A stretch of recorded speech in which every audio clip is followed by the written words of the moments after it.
Hey guys, tonight we begin with a tale that's not exactly royal in the traditional sense, but it's a great way to ease into our journey through the weird, dark, and tragically fascinating lives of the royals. So, dim those lights, settle into your blanket, maybe put on some sleepy music in the background if you're into that vibe, and let's drift off into history. Picture this, a star, one of those bright ones that are a little too far to really grasp, falls from the sky and lands gently on a boat. It's nighttime naturally. The boat, probably confused but remarkably chill about this celestial event, looks up and asks, "Where did you come from?" And the star, without missing a beat, answers, "In your dreams." Now, the boat, as if it were the most normal thing in the world, just floats away with the star down the river of dreams. And with that, the child drifts into a deep sleep. Okay, so that's where we start. No, it's not a fairy tale, but it might as well be considering the kinds of dreams that royalty seem to have, whether it's wild fantasies, toxic bloodlines, or the kind of bizarre personal lives that make you question whether being born into privilege is all it's cracked up to be. But we're not going to jump straight into the stars just yet. Let's first begin with a real-life royal disaster. Trust me, it's going to get dreamy, in that this royal should never have been born, and someone really should have made sure the inbreeding wasn't such a thing kind of way. Let's talk about one of history's most infamous and most dysfunctional royal families.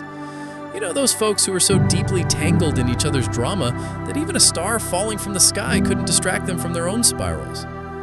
Ah yes, the Habsburgs.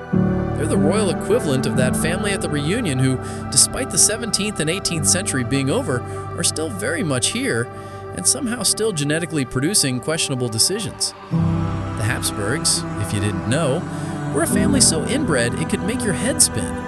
They ruled over an empire that spanned across Europe, but unfortunately their penchant for marrying cousins, nieces, and sometimes direct siblings made sure that their legacy wasn't just built on land and power. Oh no. It was built on problems. Their most famous member, the one who truly takes the crown for the ultimate inbred royal, was Charles II of Spain. And let's just say, if ever a family should have called it quits after a few generations of bad genetic ideas, the Habsburgs were the ones. But Charles II, oh boy, he was a whole other level of royal disaster. Now, when you look at Charles, the first thing you're going to notice is his face. Well, the first two things you'll notice is his face, and then probably the fact that he didn't seem to have much of a chin. No, really.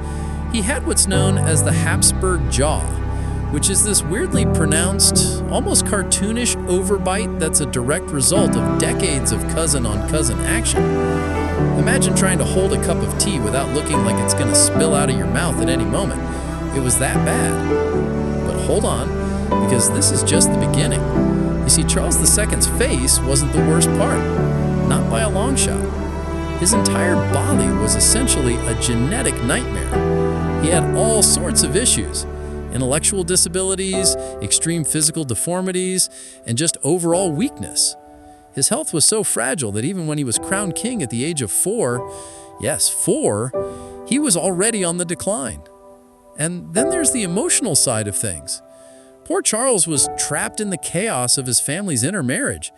His parents, both Habsburgs, were practically siblings, so it's not surprising that their son turned out to be, well, the living embodiment of royal dysfunction. He couldn't even produce an heir, which, considering his status, was a huge deal. I mean, his job as king was literally to keep the bloodline going, and yet this poor guy just couldn't get it together. But it's not like he didn't try. Charles II was married twice, and both marriages were complete disasters. His first wife, Maria Louisa of Savoy, was so unimpressed by the marriage that she immediately began her own affair, because why not? Charles' second wife, a lovely woman named Maria Anna of Neuenberg, had the unfortunate task of being married to a man who couldn't even function in the most basic ways. She, like Maria Louisa before her, was unable to produce an heir with him.